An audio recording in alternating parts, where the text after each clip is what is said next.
New Thought Media Network. We are a global broadcast network of positive music, media, and entertainment, inspiring humanity's evolution along the journey of enlightenment and creating a world of love, peace, empowerment, and prosperity for all. New Thought Media Network. Positively inspiring.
Good evening, and welcome to the Miracle of Prosperity. I'm your host, Reverend Jim Webb, author of the book, The Soul of Prosperity, as well as several companion books to it, including Create Your Self-Manifesting Vision Board, Prosperity from A to Z, The 30 P's to Prosperity, and most recently, my latest prosperity book, Forgive Your Way to Prosperity. And here on this show, each Sunday evening, we look at prosperity from a different perspective because we know that prosperity is a multidimensional concept. Prosperity can be professional prosperity, where, as in the words of Florence Scovel Shinn, one of the mothers of metaphysics, we have a wonderful job with wonderful pay, where we provide a wonderful service in a wonderful way. Prosperity can also be spiritual prosperity, where we have the peace that passes all understanding. Prosperity could be logistical prosperity, where our lives work well with a minimal amount of struggle and conflict. Prosperity can be financial prosperity, where our financial lives are a source of joy and peace instead of being a source of worry. And prosperity could be even relationship and family prosperity, where our relationships and our family experiences are affirming, uplifting, and supportive with a minimum of contention or anything unlike love. But in all of these different dimensions of prosperity, and some that I've not even named, the through line for them all is love. For in truth, prosperity is simply all the different forms that love can take in our outer lives. However, for prosperity to take those forms in our outer lives, we must develop a consciousness of prosperity within us, a consciousness of self-love. And the lack of self-love actually blocks our prosperity.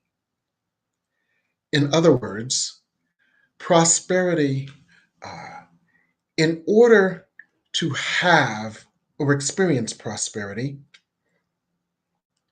we must be in a state of love.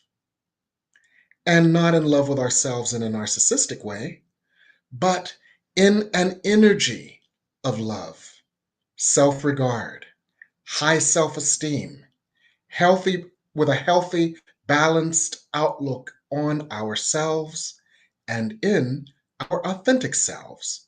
And this part is extremely important because prosperity finds you at home in your authentic self. When you are putting on masks in order to appeal to someone outside of you, you are not at home. You are masquerading as someone else. And prosperity can't find you because prosperity is looking for you, not the Halloween costume that you're portraying in order to get approval from someone outside of you. Prosperity finds you at home. So, in order to allow prosperity to land upon us, and in order for us to experience prosperity as easily and effortlessly as possible, we must unmask so that prosperity can find us at home. And so that's what we're going to talk about this evening: unmasking your way to prosperity. And I'm not going to talk about that alone. I've brought onto our show an expert on a licensed clinical social worker who is an expert on getting to the core of your self esteem, a self esteem coach, a counselor, a psychologist, and a healer, Catherine Duca. And we're so glad to have you, Catherine. And she's the author of the book, Unmasking. And so she's an expert in unmasking in order to allow prosperity. Hello. Hello, Reverend Jim. I am so glad to be with you tonight. I'm so glad to have you, Catherine. It's so wonderful. I love your book, Unmasking, by the way, which is available on Amazon.com. One of the lines in your book that I found to be most helpful was, "We don't get what we want. We get what we deserve." Mm, mm. I actually And love that. I love that yes, line, actually. yes, I do too. And that brings us to one of the cores of your book, which is one of the reasons that we may not experience the prosperity we desire is because we don't feel that we deserve it. Can you talk about that a little more? Oh, yes, yes, of course. You know, I like to say, and I think I mentioned it in the book, if you were to take a survey and ask 100 people what they want most in life, probably all 100 people will say, "I want to be happy." But then when Yes. you ask them the next question, "Well, are you happy?" Unfortunately, too many will say, "No, I'm not happy. I'm not happy." Even though I have a nice life, even though I might have this and have that and have material things and have a good job and a nice family, I'm still not happy. And so that got me really looking into that. And of course, my clients are my best teachers. That we don't get what we want, because we all want happiness and prosperity in all forms. We get what we feel we are worthy of having. Yes. So I love what you said about prosperity finds us where we are at home. Prosperity, happiness, goodness can only come to us as close as we can allow ourselves to have. Many of us are Olympic wanters. Yes. Want, right? But we're Yes. not such good havers. And Tell us about so, that. yeah, well, it gets to this fundamental uh, notion, belief, stuck point that Mm, we're not, and when I say we, the general collective we, mhm, are not worthy of mhm. goodness. We're not worthy of love, though we want it and we pursue it. Yes. But if we don't feel we're worthy of it, we can pursue it all we want. We will push it Mhm. away even when we begin to have it. We can't Yes. tolerate. It makes us uncomfortable because having goodness, prosperity, is incongruent with what we believe we're worthy of. And we as human beings, Jim, we love to be right. If Mhm. we have a hypothesis about ourselves, we love to be correct. So if we feel unworthy, we will not accept anything unlike unworthiness. Mm. So that's why we self-sabotage sometimes? Exactly, Okay. exactly. And no one And that, self-sabotage because they intend to do that. They're yes, just uncomfortable with having. yes. Because if I allow myself to have, which I probably can't if I don't feel worthy, but even if by some stroke of something I try to have it, I Hmm. might be too afraid that I'll lose it, Yes. or it will take too much out of me to maintain it. And we'll chase it away. And so we just say, the heck with it. It's just, unconsciously we say this. Hmm. It's just better not to have it. I don't want Yes. to incur the loss of it. Hmm. So, Yes. Absolutely. And one of the other lines in your book that I absolutely loved was, "We all play an important role in lifting up or tearing down our self-esteem." And this is very much related to our feelings of undeservingness. And so, can you, and this is so very important, because quite often we are tempted to look outside of ourselves at the external factors as reasons for our not having, when in fact, many of the reasons for us not having have to do with our own, I call it our inner no. In spiritual terms, I say God is always saying yes because God is unconditional, loving acceptance of you. We are saying no because we do not have unconditional, loving acceptance of ourselves. So we quite often are pushing away what we desire because we have torn down our own self-esteem. So you said we all play an important role in lifting up or tearing down our self-esteem. Can you elaborate a little bit more on that so that we can begin to create a bridge, which is one of the chapters in your book, a yes. bridge to restoring our self-esteem? Well, as so many of us say so often, you know, loving ourselves is an inside job. There is no one or no thing, no circumstance, no Powerball lottery winning ticket that is Yes. going to give us belief in ourselves, that is going to give us a sense of authenticity. It just can't happen. But part of a huge problem, certainly in this culture, is that we are conditioned to believe if we go out there and grab enough money, enough acquisition, enough status, enough fame, that then by proxy, we will grow in self-esteem. And I mean, it's a bomb. It just does not happen. And this is when many clients come into my virtual office now. They Yes. come because all the things they were doing, all the ways in which they were trying to get self esteem by proxy haven't worked. And they come in and they think that I'm going to help them get better at, you know, Getting stuff. at getting stuff. Yes. And of course, they're a little surprised initially to find out that that isn't my role. My Yes. role is to help them uncover it within themselves.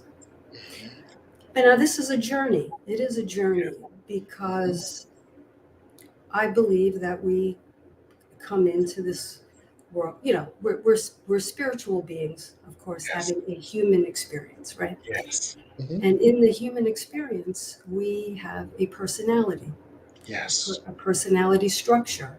Hmm. And most of us don't give it any thought, but our personalities developed from nothing.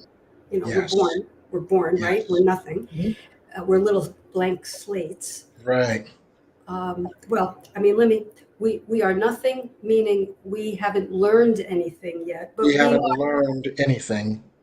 but And at so the one of same the time, things that just intrigued me about your book is one of the points you made about that, which is we were then fed, we came in from nothingness, and we were then fed a false diet of interpretations of who we are. So, in other words, we allowed our external environment to cause us to form a personality.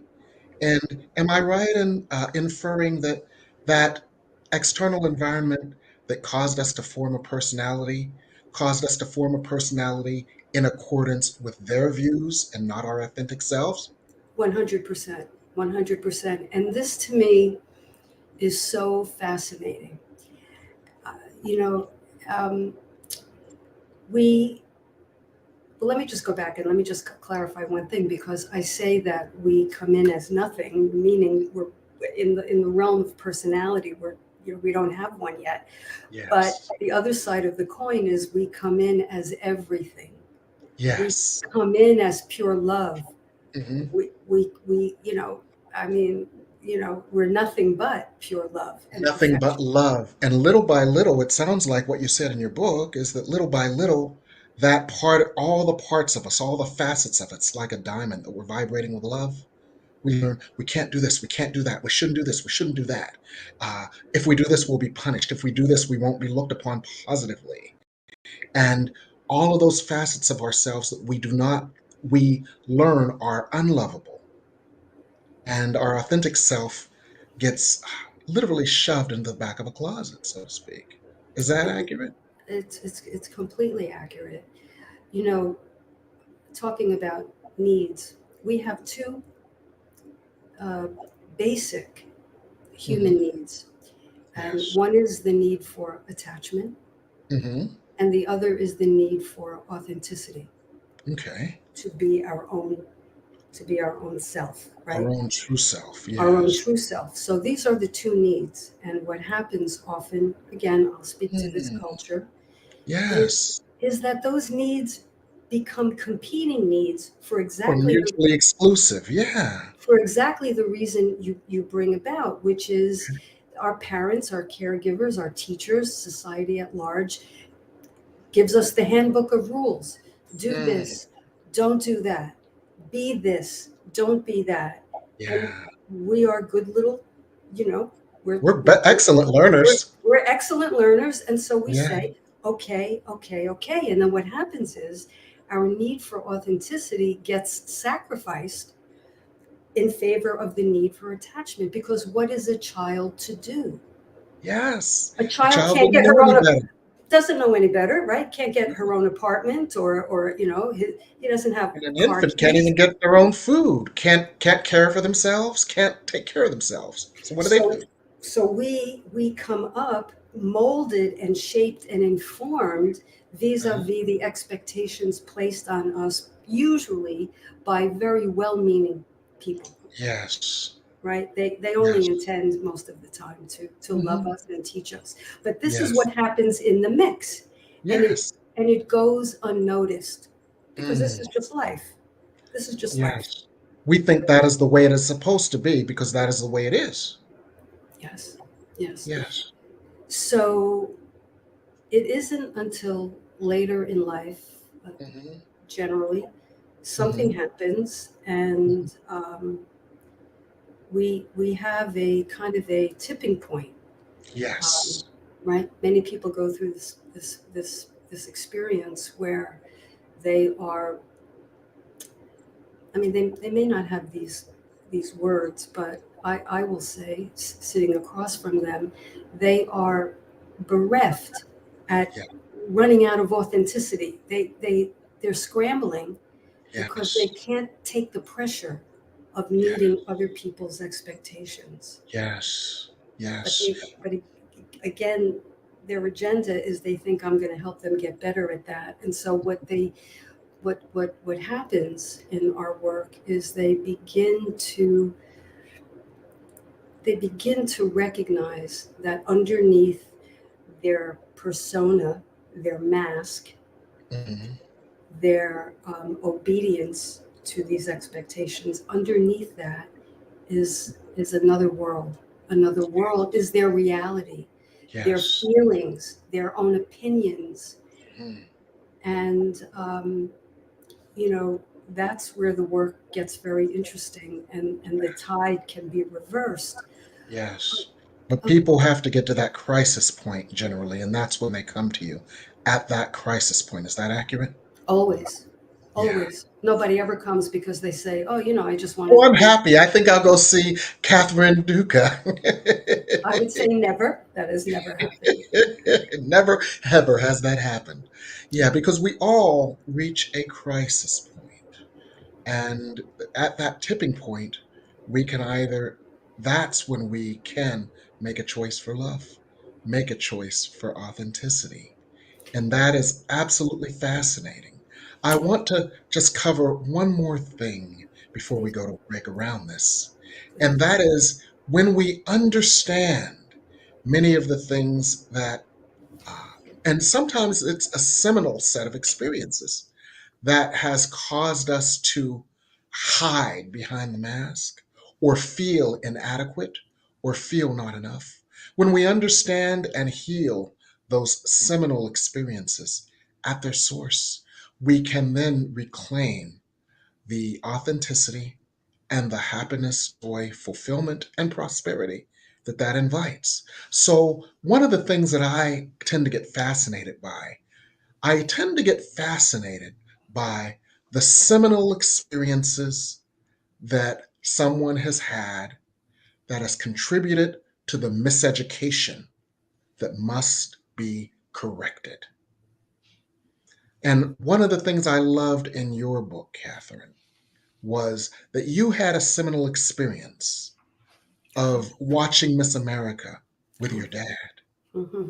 And you watched your dad rate this one on this characteristic, not a nice smile. This one on another characteristic, not in great shape. This one on a third characteristic, pretty but not pretty as the other one. And you took silent notes, comparing yourself to this imago, this idealized version of what perfection should be. And when you compared yourself to that idealized version, that caused you a deep sense of not enoughness. And that sense of not enoughness is something that we all have carried. Quite often, we have carried it to the tipping point that you talk about. The tipping point where I've done all these external things and I still feel this void inside. You and I had the conversation about how we were neighbors in Upper Montclair, New Jersey. Yes. And here I was on First Mountain. I was 30 years old, an MBA, had a BMW, a beautiful home on the top of Upper Mountain, Mm. and all the other stuff that you should have. And that was my tipping point because all of a sudden it's like, wait a minute, I did all the things I should, and I'm only 30 and I'm miserable. What's up with that? We all reach that tipping point. And that's when the work begins. Because that's when we realize these masks aren't working anymore. So I wanted to bring that out so that everybody during the break can look at some of their seminal experiences and the miseducation that they had in those seminal experiences. Miseducation such as I am not pretty enough, miseducation such as I am not smart enough, miseducation such as I am not the right race, miseducation such as I am not the right gender, miseducation such as something I did or said 40 years ago still haunts me. And the reason for that is the point of healing. And so I want us to think about that. And then when we come back from break, we can look at how we can heal all of those things that caused us to put on the mask so we can take off the mask and let prosperity find us at home. Love to. We're going to go to break now, and afterwards we'll have some more fun with Catherine Duca, author of Unmasked, here on the New Thought Media Network. Please help us say thank you to our organizational sponsors, including the Hefferland Foundation, Affiliated New Thought Network, International New Thought Alliance, Science of Mind Archives and Library Foundation, Center for Spiritual Living Denver, Center for Spiritual Living Midtown, New Thought Philadelphia, Planned Happiness Institute, Summit Center for Spiritual Living, One Heart Retreats, Center for Spiritual Living on the Lake, Unity Kitchener, Unity Spiritual Center, Ottawa. Om Center for Spiritual Living, Satya Center. Begin Within Ministries, Center for Spiritual Living, North Jersey, Unity of Savannah, and the Center for Spiritual Living, Seattle, as well as all of our individual donors. Thank you for being part of the New Thought Media Network. Please like, share, and subscribe. New Thought Media Network, positively inspiring.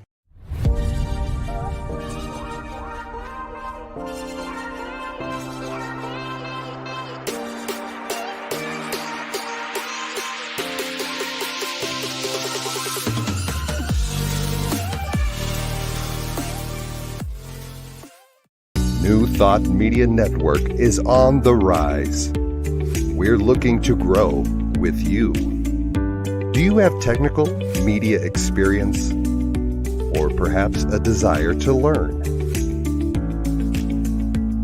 Are you willing to volunteer your precious time and attention? We share this message to benefit all. If you possess a computer with a camera and a microphone, we will share our knowledge with you. Behind the scenes or being the star, let us bless our one. Contact us at info@ntmedia.org.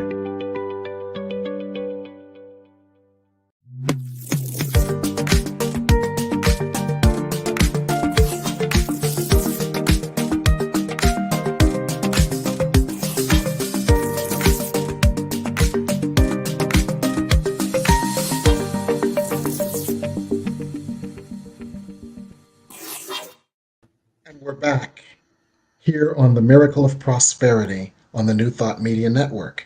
And my guest, Catherine Duca, author of the book Unmasked, a self-esteem coach. One of the things that Catherine talks about for review is that we all play an important role in lifting up or tearing down our self-esteem. Diminished self-esteem causes us to put on masks to compensate for that. But that doesn't take away the pain that stands between us and the prosperity we desire. Those masks are because we feel undeserving of our good. And we can get back to a space of deservingness as we unmask our way to prosperity. Many of these ideas were ideas of our miseducation, where we learned to compare ourselves with a standard of perfection, as was Catherine's experience, or where we learned in error that somehow we were not enough. And we have to get back home to that place of balanced, self-loving self-esteem and fuller and full enoughness. For that's where prosperity can find us, for that is home, and prosperity finds us at home. So, Catherine, we talked about some of the many factors that can erode our self-esteem.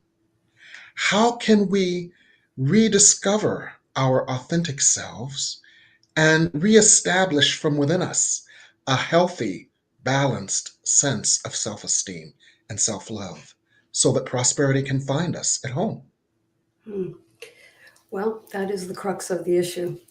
I'm going to answer that by saying the bridge between not enoughness and I am good enough, I'm plenty good enough. The bridge, I would say, involves a couple of things. It involves acknowledging the pain that we may have experienced, that we did experience. By the way, let me just interrupt myself. You brought up the Miss America story in the book. And I have to say, I hadn't really recalled that in some time. And hearing you recount it, Jim, actually made me a little emotional, because I could hear the empathy in your voice.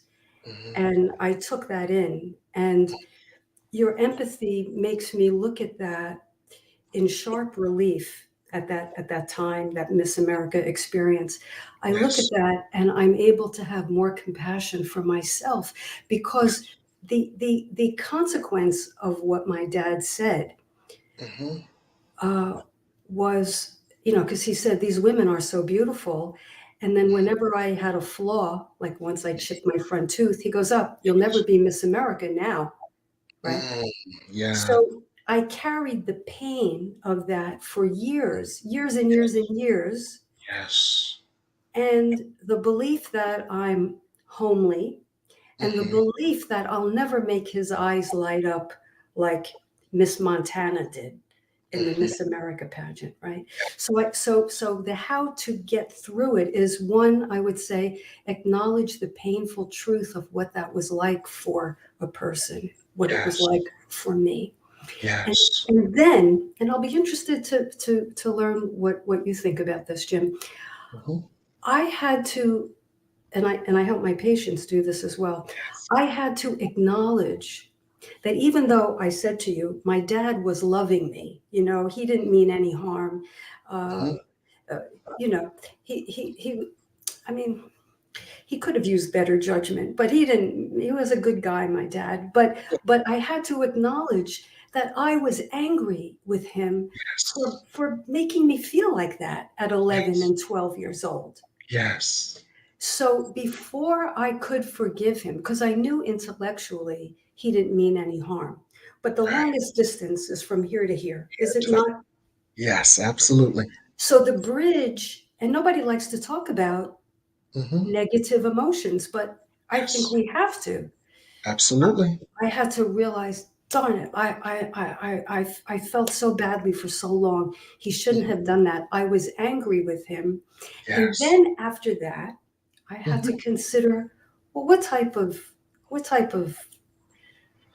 would make a person do that? Mm. Put so much emphasis on looks. Mhm.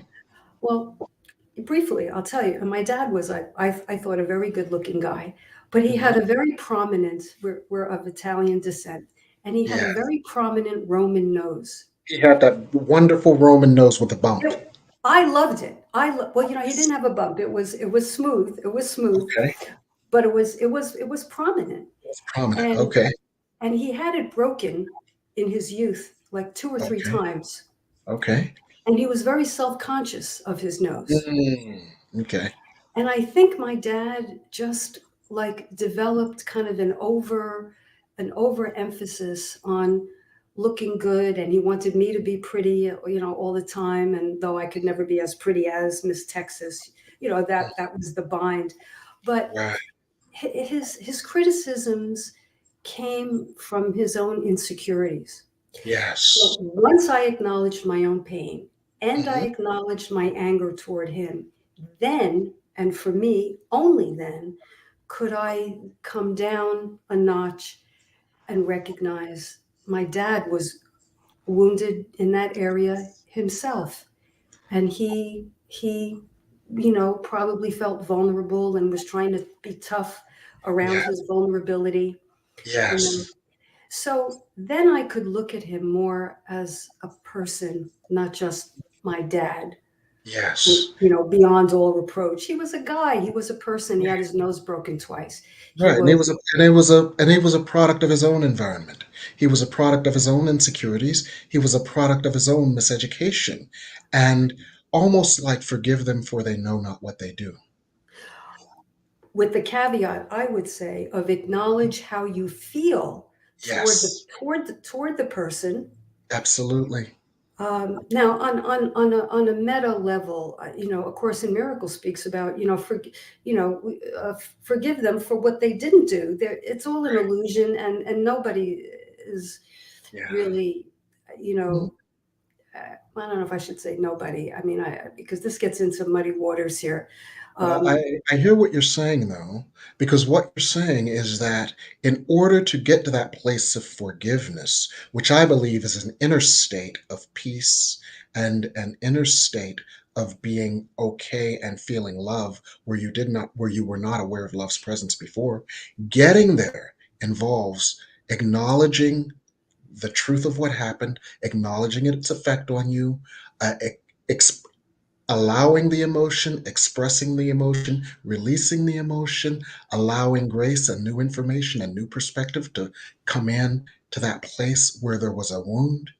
And from that perspective, then seeing things differently. Because A Course in Miracles basically says, let me see this differently. And what you described was after acknowledging your wounding, getting to a place of awareness where you realized your dad was a product of his own environment, his own feelings of inadequacy, and you understood some of the things that caused him to, in a sense, deify physical perfection. Yes. And that Yes. had nothing to do with you. Yes. And so you So were, his go ahead. problem, his issue, his insecurity then became mine. Yes. And I carried that for years. Hmm. And so as we talk about forgiveness, I Hmm. can't help but include I had to forgive myself. Yes. And I probably still do. There's little remnants in the corners, and I still have to work on this. Yeah. Forgive myself for all the years I believed it, for all the strivings, for all the, this may sound like comical, but it's for all the money I spent on makeup, Yes. trying to make up.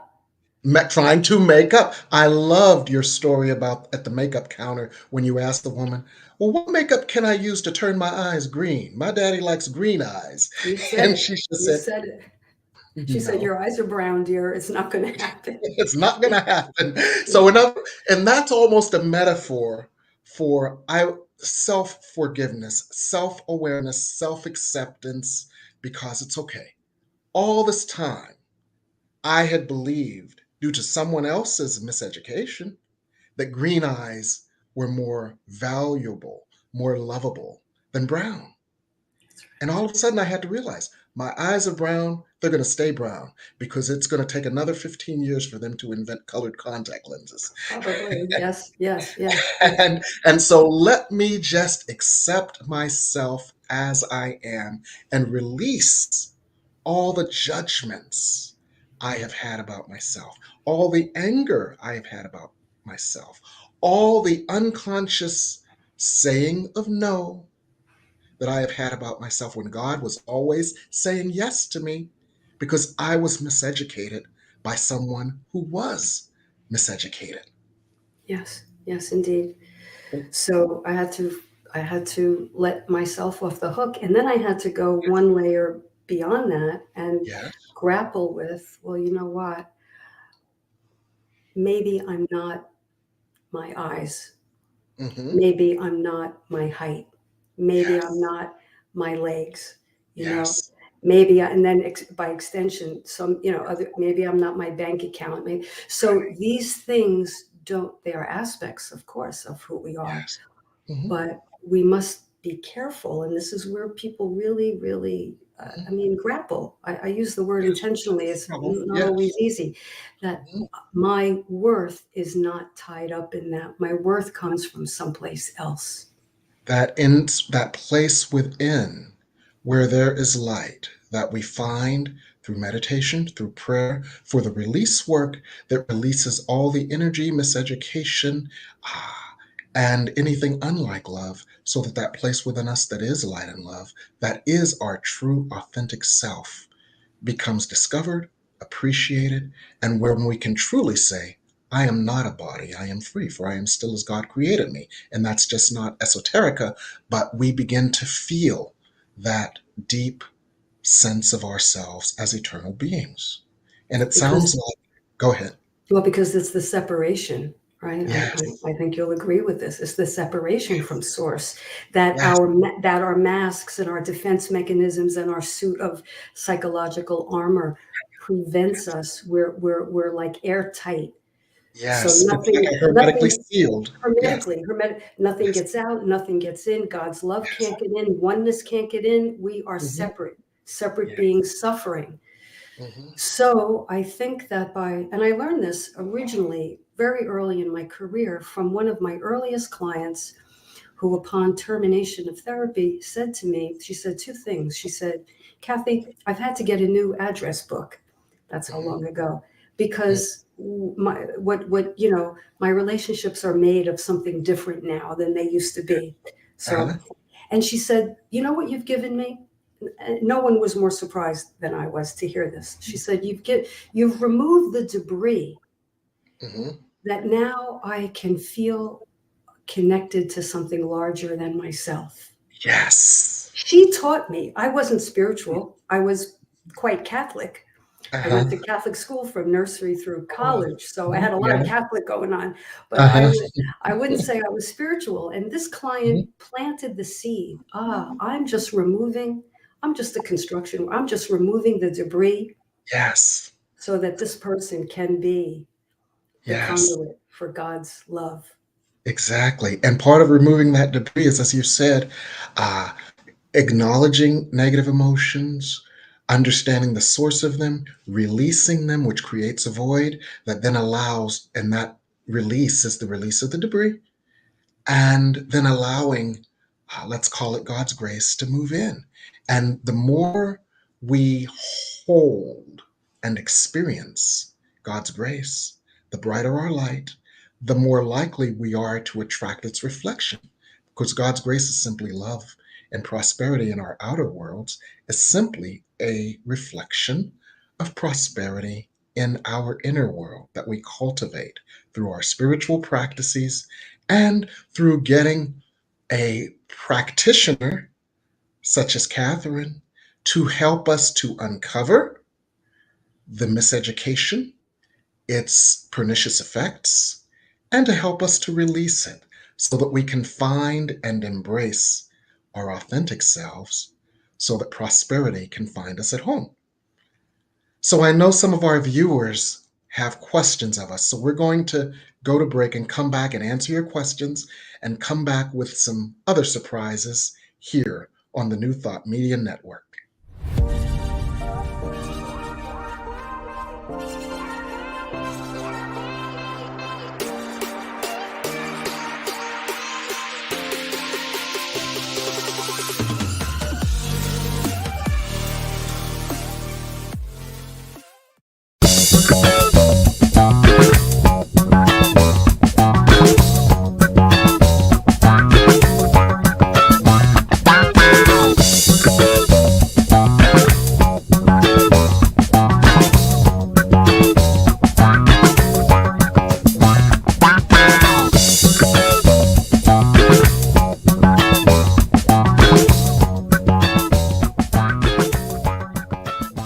Please help us say thank you to our organizational sponsors, including the Hefferland Foundation, Affiliated New Thought Network, International New Thought Alliance, Science of Mind Archives and Library Foundation, Center for Spiritual Living Denver, Center for Spiritual Living Midtown, New Thought Philadelphia, Planned Happiness Institute, Summit Center for Spiritual Living, One Heart Retreats, Center for Spiritual Living on the Lake, Unity Kitchener, Unity Spiritual Center, Ottawa, Om Center for Spiritual Living, Satya Center, Begin Within Ministries, Center for Spiritual Living North Jersey, Unity of Savannah, and the Center for Spiritual Living Seattle,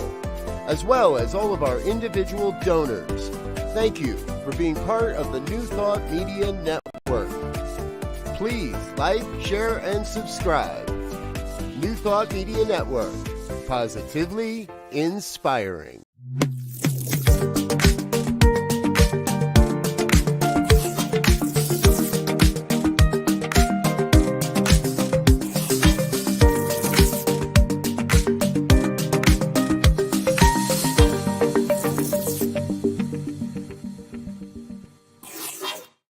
And we're back here on the New Thought Media Network with The Miracle of Prosperity, and Catherine Duca, a self-esteem coach and counselor who is teaching us how to unmask for prosperity. And I must tell you, during the break, I looked at my phone and I kept feeling this vibration on the table. And it was my phone, it's blowing up Oh my with God. people who are appreciating what you are doing. And you've already gotten an invitation from my guests, from my viewers, to come back and do another segment. Oh my goodness. I'd love to. I'd love to. Thank you. Absolutely. Thank you so much. Absolutely. We are going, in our next segment with you, we're going to talk about what we find behind the mask, the essence of our authentic selves, and why that authentic self is the magnet for the prosperity we desire. Because what you talk about in your book Unmasked is removing that mask. And you know what that reminds me of, Catherine?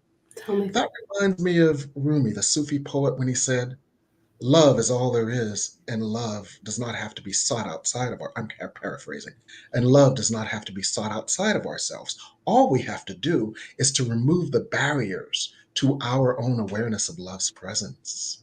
And as we remove the mask, that barrier to the good that we desire for prosperity is simply all the forms love can take. That barrier is removed, and prosperity uh, then is our default state in every way. So, what are some of the ways that you would suggest that we use to remove the mask? And this is just a tee up for our next segment where we'll go into much more of this. Mm-hmm. But do you mean in terms of what someone can do technically or Yes, what someone can do therapeutically? technically and therapeutically. Mhm. Yes. Well, when someone comes in to work with me, I do two things. Number one, I want to be a resonant presence, meaning when they start to feel emotions, but in particular, when they start to feel vulnerable, Yes. I consciously and deliberately and purposefully resonate with that vulnerability. I become vulnerable as Yes. well. Yes. So I don't, I'm not a removed, you know, there's no hierarchy. We are equals and we are in this space together. And I allow myself to go within and touch Mhm. the vulnerability within me. So now we're vulnerable, we're both vulnerable. I mean, we're not Yes. lost. It's not that we're lost. It's not that I don't still guide, but Mhm. it's very important to me to give my client the experience that he, they are not alone in this Yes. moment, that it is okay, it is safe for them to be vulnerable. So, in So other that's words, you create a safe space for them, which is a permission structure for the feelings that they have felt invalid, suppressed, or the feelings that they have felt didn't deserve the light of day, or that they felt were so unpalatable that they couldn't even bring to the light of day. You create the space for that. Is that accurate? that's it. Yes, that's it exactly. And the other thing I do is I introduce. I mean, I do a variety of things, but one of the things that's coming to mind is I use a technique that I just am in love with because I believe in the efficacy, and it's a very elegant technique, and it's called emotional freedom technique, otherwise known as tapping. Yes. And this is just I mean, I use it as a tool Hmm. Okay. in the therapy, but what's so wonderful about it is. First of all, it's self-applied, so the person taps on his or their own body. And Yes. the essence of what it does, Jim, is it bypasses the rational brain. Mm. It Because goes right remember, to the feeling part of the brain, the amygdala. it goes into the unconscious. Okay. Goes into the Yes. unconscious. So remember when I said before, I knew my dad didn't mean any harm with the Miss Hmm. America stuff. I knew it, but that didn't cure me of anything. Right.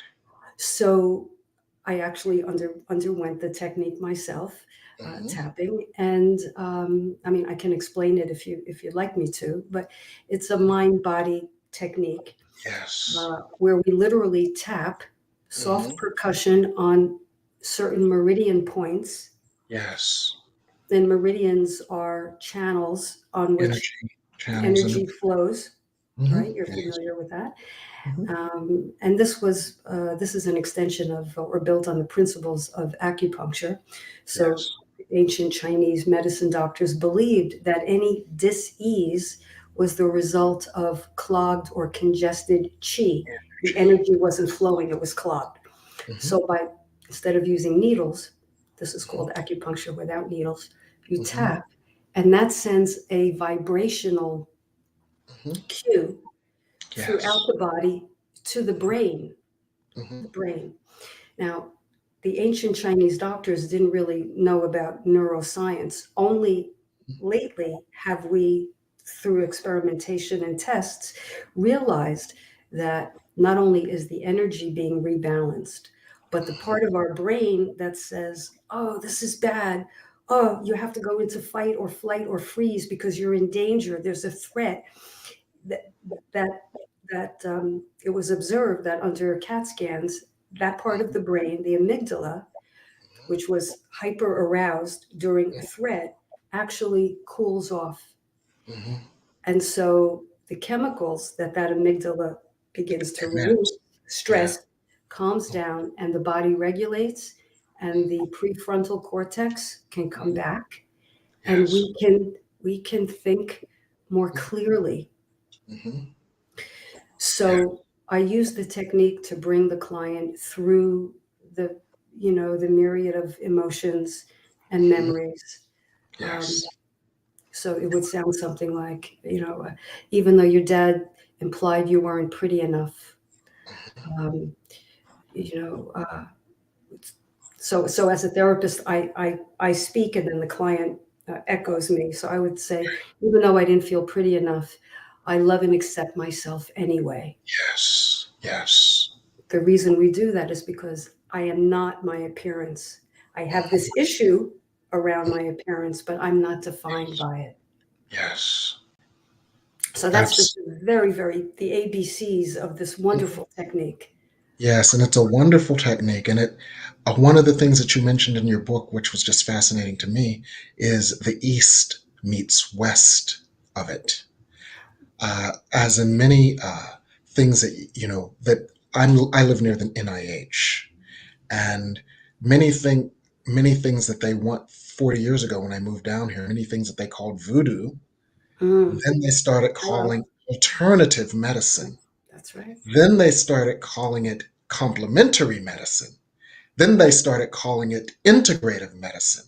So it went from voodoo to something that complements what they do to something that is integrated into what they do. And that's a perfect example of that East meets West and how we can use both to support our healing process. Yes, So, because EFT combines uh, Eastern medicine, as I just yes, outlined, with cognitive psychology, yes, Western medicine, and yes. neuroscience, the impact that this tapping has on brain, neural brain Yes, functioning. Exactly, yes, exactly. So, I absolutely. mean, isn't that wild? It's fascinating and it's wonderful. And, for those of us who are skeptics or on one point on the spectrum where it's like only spiritual, or another point on the spectrum where it's only psychological, or a third point on the spectrum where it's only intellectual, this integrates them all in a way that can support us in healing most efficiently and most effectively. So that's Yes, what I find to be fascinating about it. yes, yes, yes. It Yes. is. It is. And So, I always say the point of therapy, if I had to boil it down to one thing, is integration. yes, Integrating these aspects of ourselves that we judge, that we disown, that we hate ourselves for, integrating that with the truth of the truth of the truth of who we are. yes. And Right? the truth of who we are is wholly beloved, loving, lovable, love able, expressions and extensions of a great light. That is simply love. And when we allow ourselves to recognize ourselves as that, and nothing less. And when we allow that energy that Catherine mentioned as chi to move to us and through us without distortion and without blockage, because we have identified and mitigated many of the false ideas that would cause us self-hatred or self-rejection, that flow is the flow that causes us to allow prosperity, because that energy flows from us, flows out into the universe, finds its reflection, and brings its reflection home to our authentic self, because prosperity can only be delivered to where we live. So, Catherine, I could talk to you for about 17 hours, and my Same, and my same. viewers want me to. And so we're definitely going to have you back. Oh, And so my glad. pleasure. My honor, actually. Yes. And you've got some other stuff brewing, so hopefully you'll find the time to come back to us, because I heard through the grapevine you've got some stuff going on. What do you have going on? Well, I do have some stuff going on. You and I found out yesterday that we were neighbors here in New Yeah. Jersey. And now, starting next week, I'm going to be a network neighbor of yours. I am Cool. joining the New Thought Media family, and I'm having a show. And guess when it runs right after your show, Jim. It'll Oh, be sweet. it'll be starting next week, November 3rd at 9 p.m. here. It's called Who Do You Think You Are? Who do you think you are? And it's this whole idea that we started to talk about tonight is we're not our masks. We're not our defense mechanisms. We're not our flaws. We are something much, much more, but we can be confused about that. So I hope that the program will help to straighten that out. So I next know. week, 9 p.m. Next week, 9 p.m. here on the New Thought Media Network. Yes. Wow, that sounds exciting. You've got some good stuff going on. Well, I couldn't be more excited and more honored to be part of the family. We're excited for you. We're excited for you. Good stuff. Thank you. Yes, good Yes. stuff.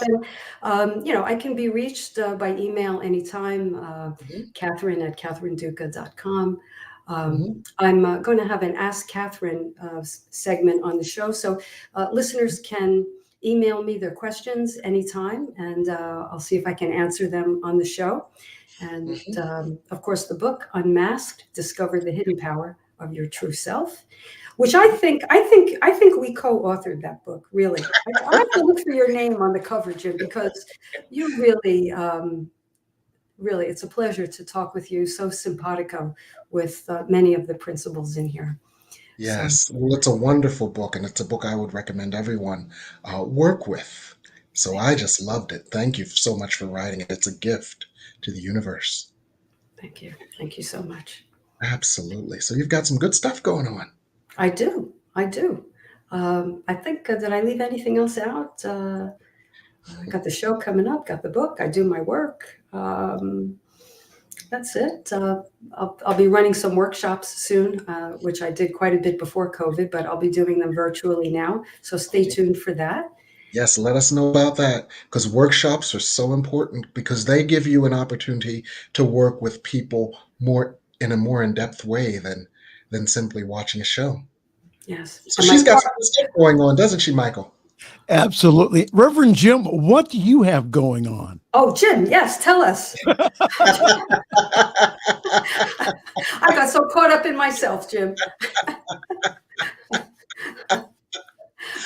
Well, I've got I've got a new set of classes and workshops that actually begin tomorrow, Oh, and I only have 2 slots left. I thought I was going to have extra slots tonight, but I filled 3 of them uh, today at our church service, and so I only have 2 left.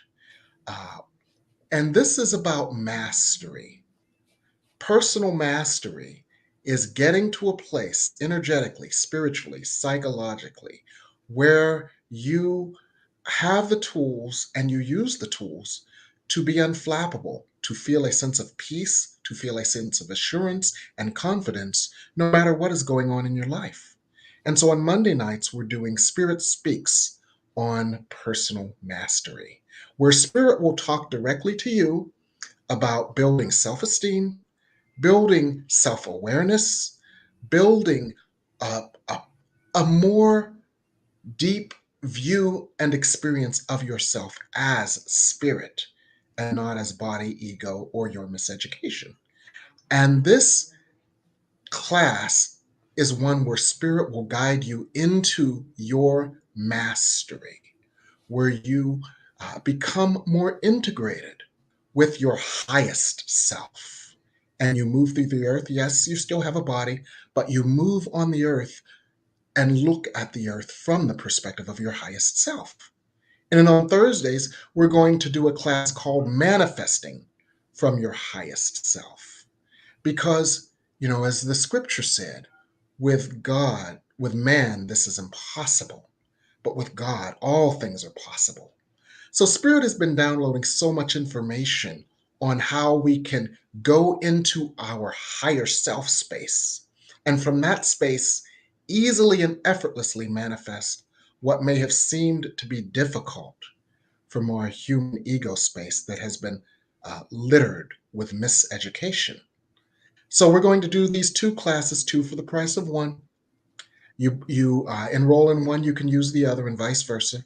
They're on Zoom, and so even if you miss one or two, you can get the recordings. You'll get all the recordings, and people love the recordings because they have powerful healing meditations. They have answers to questions that one person has, because if one person asks a question, 10 people have the question. So Spirit answers those questions. It's work, it's experiences, and it's a wonderful journey of transformation into our master selves. So that's what I'm doing. And then I've got this thing, and I have 2 slots, and on my phone I just got a buzz, so that's probably one of the slots getting taken. Uh, uh, and I have this other thing on Mondays at 5. Michael, you can tell them about that a little bit. Oh, you want me to come on? Yes, I want you to come on. Okay. Well, it's been a real honor to produce a show for Reverend Jim on Mondays called Spirit Speaks on the World Today.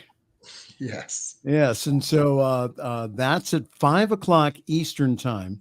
So please join us for that.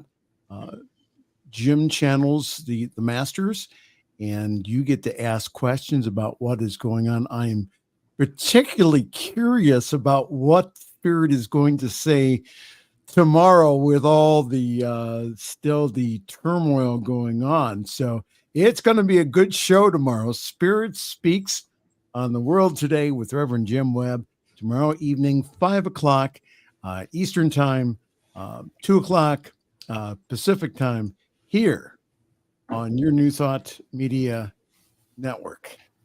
And with that, we've gone over for the last time, because next week, Catherine Duca will be on at 9 o'clock. And so we will end at 8:57.